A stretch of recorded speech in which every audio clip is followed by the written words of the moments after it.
In sports, momentum is crucial. There's a fumble recovery. Hey, time to take a shot in the end zone. And in sales, it's even more so. When you close business, you want to take a shot in the end zone. In this video, I'll share with you how to harness momentum and go really long. Mark Rodgers for Dealer News Magazine. Sales success in 60 seconds or less.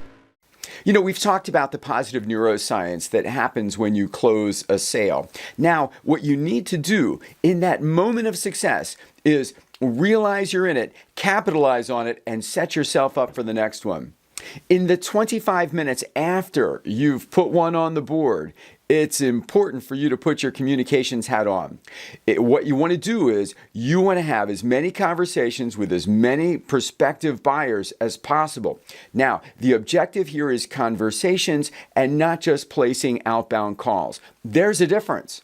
You want to use all the tools in your arsenal to do so. It doesn't matter if it's text or emails or phone or DMs or FaceTime or Zoom or face-to-face. The objective is to start the fire of desire, and the best way to do that is human-to-human interaction.